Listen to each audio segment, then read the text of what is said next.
Alright, let's talk about sudo-apt and stuff. What is this all about? Well, in order to understand, we need to start with the terminal. That's the best part of Ubuntu Linux and of any Linux, because what we are looking at here is the GNOME desktop. And it's really not about the graphical desktop, it's about this guy, the Linux terminal. In the terminal, you have the best power to everything that you want to do with Linux. And in order to get access to that power, you need sudo. So you've heard about sudo-apt. What is sudo-apt? Well, apt is the package manager. If you want to install software, you need apt. So if you do, then you need to know what you want to install. And that is why I get to sudo-apt install ZSH, for instance. That is going to install the Z shell. Now, what is the Z shell? Just another command interpreter. But that's not the important part. When you do your sudo, you're prompted for a password, because sudo is superpowers. You are the master of the system and you can do anything if you are in a sudo environment. And that's not given to everybody. You need to be a member of the sudo group, and in order to get access to that sudo group, you enter your password.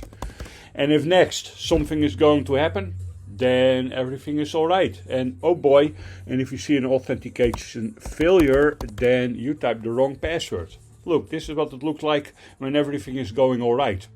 In some cases you will get the message, hey, permission denied. You don't have the sudo superpowers. Then you need to be friendly with the person that installed your system and ask about it. And if you ask nicely, then probably you'll get the superpowers that you need. So here I'm installing ZSH. Do you really care what ZSH is about?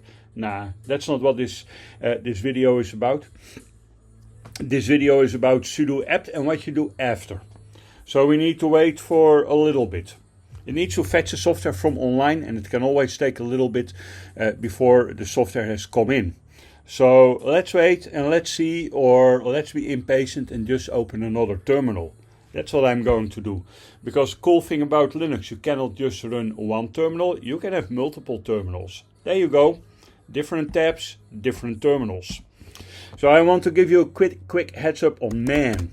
Let me do man. What is man? What is a man? Well, man in Linux is the system programmer's manual. And if you want to understand man, then you type man for the generic interface. And you know what? There's no man for woman. Unfortunately, that doesn't work, because that's not a command on Linux. This is about Linux commands only. So you just installed ZSH. Let's figure it out. Man ZSH is giving me what? Complete description of everything you can do with ZSH.